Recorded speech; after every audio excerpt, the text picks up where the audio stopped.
Lindsay Lohan, the actress known for a tragic but also hopeful Hollywood story, from child star to a teen idol and from a tabloid fixture to a comeback queen. Let's get into it. Please help your favorite average movie guy get to 1,000 subscribers by subscribing right now. Early career and rise to prominence. The Parent Trap, 1998. After small TV roles in Sesame Street and Another World, just 5 years into her career, Lohan's story doesn't begin with a supporting role or a slow climb.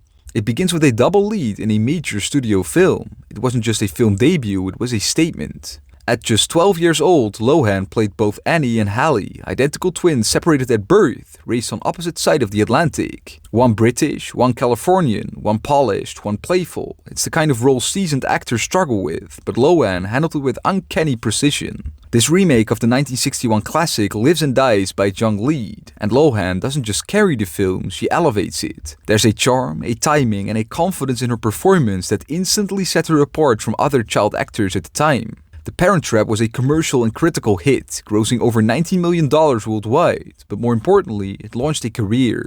A Disney star was born, and even now, decades later, it's impossible to imagine this version of the film without Lindsay Lohan at the center, twice. We met there and the whole thing just sort of spilled out. Freakier Friday, 2003.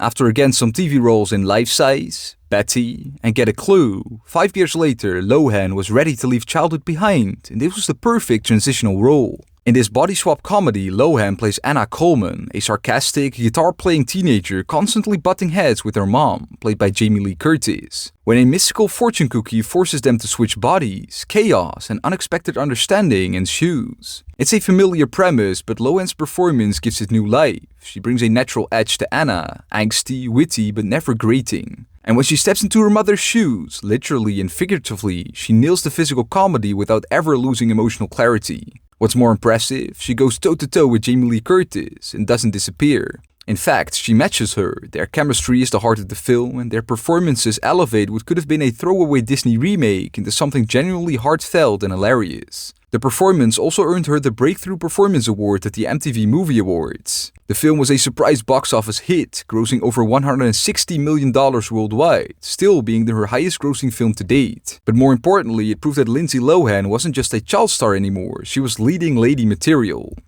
I'm old! I beg your pardon? Confessions of a Teenage Drama Queen, 2004. The following year, Lohan got two notable film roles, first stepping into something louder, flashier, and far more theatrical. She plays Lola Steppe, a drama-obsessed teen who moves from New York City to suburban New Jersey and refuses to give up the spotlight. To Lola, life is a stage and every social interaction is a performance. She's bold, dramatic, and often delusional, but somehow still relatable. This was Lohan leaning into camp on purpose. The film doesn't ask for subtlety, it thrives on exaggerated expressions, choreographed fantasy sequences, and sparkling monologues about fame, art, and identity. Critics were mixed, some saw it as over the top, others called it a mess, but for its target audience, tweens on the brink of adolescence, it worked. The film may not have been a critical darling, but it showcased another layer of her range. Not every teen star can pull off a role that requires both sincerity and satire, but Lohan could. And just months later, she'd prove it on a much bigger stage. It's right back, it's safe and sound.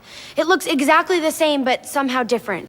Mean Girls, 2004. If The Parent Trap was the beginning and Freaky Friday was the pivot, then this film was the coronation. It didn't just elevate Lohan's career, it defined it. As Katie Heron, a homeschool teen fresh from Africa, Lohan steps into the cutthroat world of American high school and transforms from innocent outsider to plastic perfection and then back again. It's a deceptively difficult role. Katie is our window into the chaos, the narrator and the participant, the nice girl and the villain, and Lohan plays it all with precision. She brings heart to Katie's early innocence, edge to her corrupted middle chapter, and a surprising maturity to her redemption. Surrounded by a pitch-perfect cast, Lohan never gets lost in the shuffle. Instead, she grounds the film in emotional reality. Amid all the pink, all the insults, and all the burn book drama, she is the human core. For a moment, Lindsay Lohan was everywhere. Teen queen, fashion icon, tabloid regular. Mean Girls didn't just make her famous, it immortalized her. And years later, when people quote the film, they are quoting her. But fame comes with a price, and as Lindsay Lohan's star rose, the pressure mounted. Wow, your house is really nice. I know, right? Continuing with mounting pressure. Herbie Fully Loaded, 2005. After TV roles in King of the Hill and That 70s Show, the following year Lohan was at the peak of her fame and Disney wanted one more lap around the track. In this lighthearted reboot of the classic Herbie franchise, Lohan plays Maggie Payton, a college graduate and aspiring NASCAR driver from a family of racers. She's determined to prove herself and she gets her chance when she discovers a beat-up Volkswagen Beetle with a mind of its own. It's a G-rated family film, but what stands out is Lohan's grounding presence. While Herbie delivers the slapstick and CGI-driven chaos, Lohan gives the movie its emotional engine. She's confident, likable, and completely committed, even when acting opposite a sentient car. Herbie is a reflection of where Lohan stood at the time, balancing mainstream appeal with a maturing image. She was still Disney's golden girl, but just beneath the surface, she was starting to outgrow that role. The film performed pretty well at the box office, grossing over $140 million worldwide, but off-screen, the media scrutiny began to intensify. Rumors of late arrivals and production delays began to swirl, and the tabloid era of Lindsay Lohan's life were starting to overshadow her work. Still, Herbie Fully Loaded marked the end of an era. The next chapter would be different, riskier, more grown-up, and more complicated. Listen, you raced your heart out there today, Herbie. Just My Luck, 2006.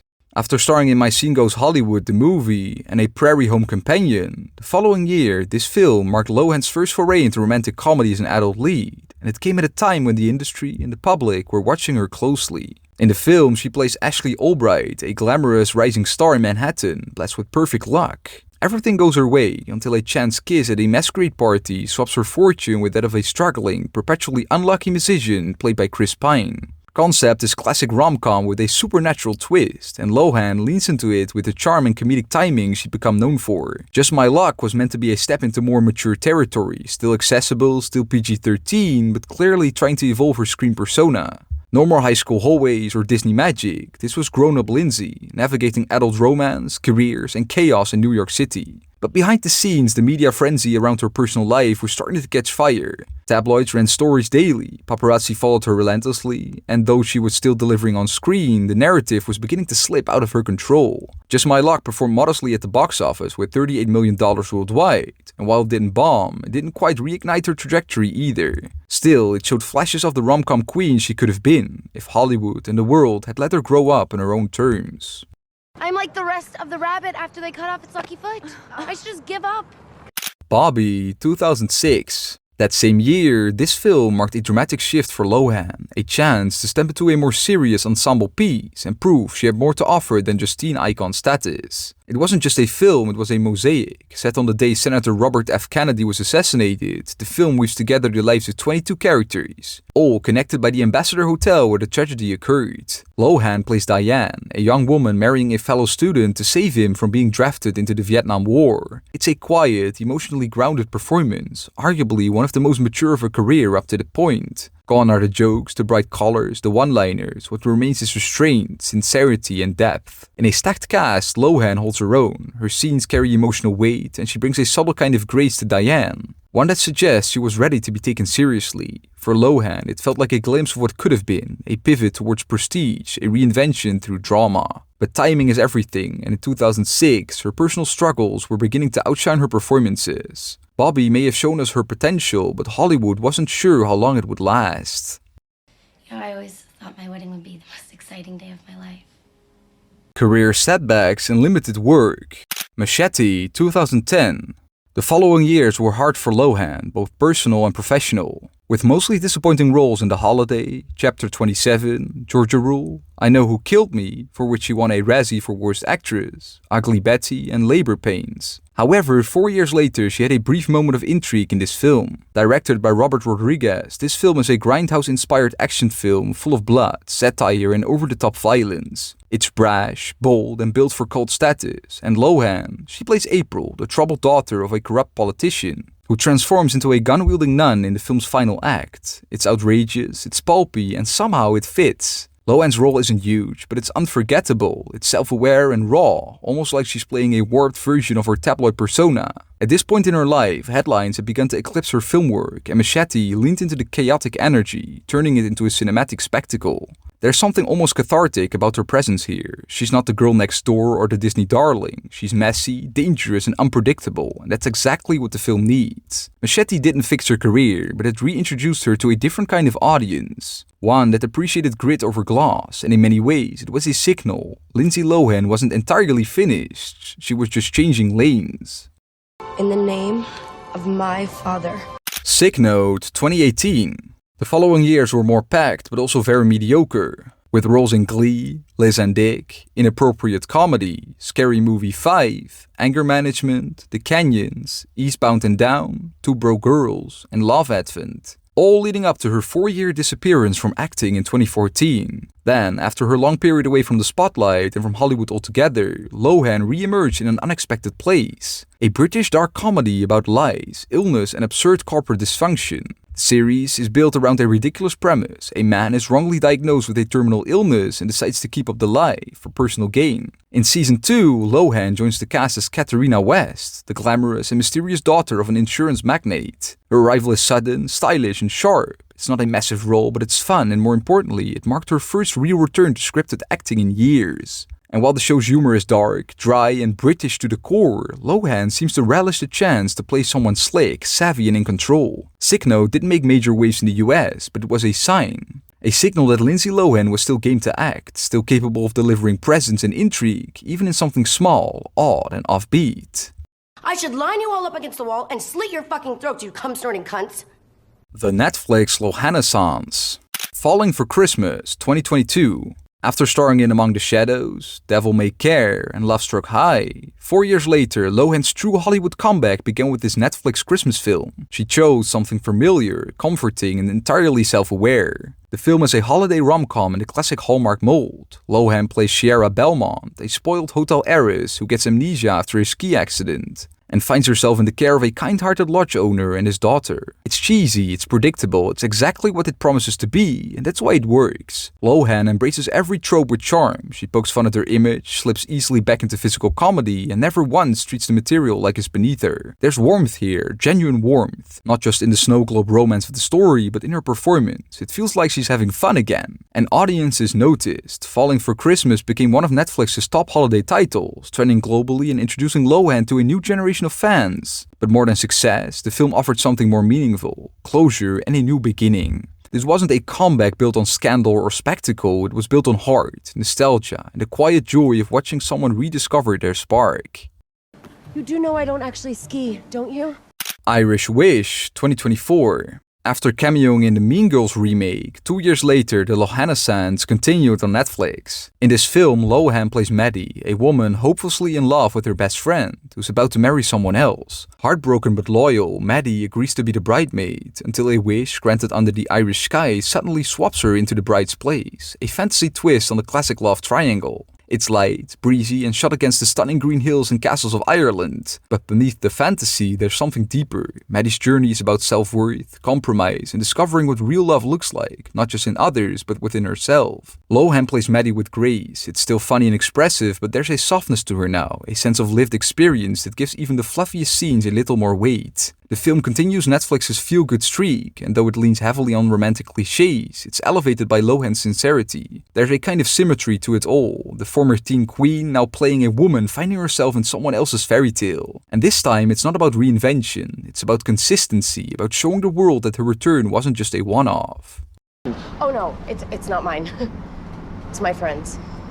Our Little Secret 2024. Later that same year, Lohan returned to Christmas charm. She stars as Avery, a woman hoping for a low-key Christmas with her new boyfriend, until she arrives at his family's home. And now they're both stuck spending the holidays together under one very uncomfortable roof. What follows is a chaotic blend of suppressed resentment, holiday niceties, and long-buried tension that threaten to boil over at any moment. It's not just a rom-com, it's a pressure cooker in a Christmas sweater. As Avery, Lohan gets to play with the emotional range. She's sharp, guarded, vulnerable, and just petty enough to make the comedy crackle. There's a subtle confidence in Lohan's performance here. Avery is grown, layered, and flawed, and Lohan embraces that complexity while still hitting the comedic beats with ease. Our Little Secret stands out in her Netflix comeback era because it's not about fantasy or amnesia or fairy tale romance. It's about how awkward and painful and sometimes hilarious it is to confront the past, especially when it's sitting across the dinner table passing the gravy. A long, long time ago, in a faraway galaxy. Freakier Friday 2025. And now, the story comes full circle. More than 2 decades after the beloved Freaky Friday made her a household name, Lohan is set to return in this long-awaited sequel that flips the script and marks her return to the big screen in almost a decade. With Lohan stepping into a new chapter as a mother navigating the chaos of family, identity, and yes, another unexpected body swap. The film reunites her with Jamie Lee Curtis, reprising their iconic mother-daughter dynamic, but with fresh layers of humor, maturity, and emotional depth. From what we've seen, Freakier Friday promises to blend nostalgia with a contemporary twist, capturing the messiness and beauty of growing up and growing older. As Anna, she embodies a woman juggling parenthood and self-discovery, bringing a new perspective shaped by years of experience both on and off screen. The anticipation is high. Fans and critics alike are eager to see if Freakier Friday can capture the magic of the original, while offering something fresh and relevant for today's audiences. If this sequel lives up to the buzz, it could be a defining moment, a chance for Lindsay Lohan to remind the world why she's still a star worth watching, also beyond streaming. I was really bad at that. So bad at that. Any other ideas? And there you have it, the full and tumultuous career of Lindsay Lohan. From her early days at Disney to her return to the spotlight at Netflix. Now let me ask you, are you excited for Freakier Friday? And what is your favorite Lindsay Lohan performance? Let me know in the comments below and be sure to subscribe for more videos like these. I have been Dean, the average movie guy on your screen. Big thanks for watching. See you next time. Roll the credits.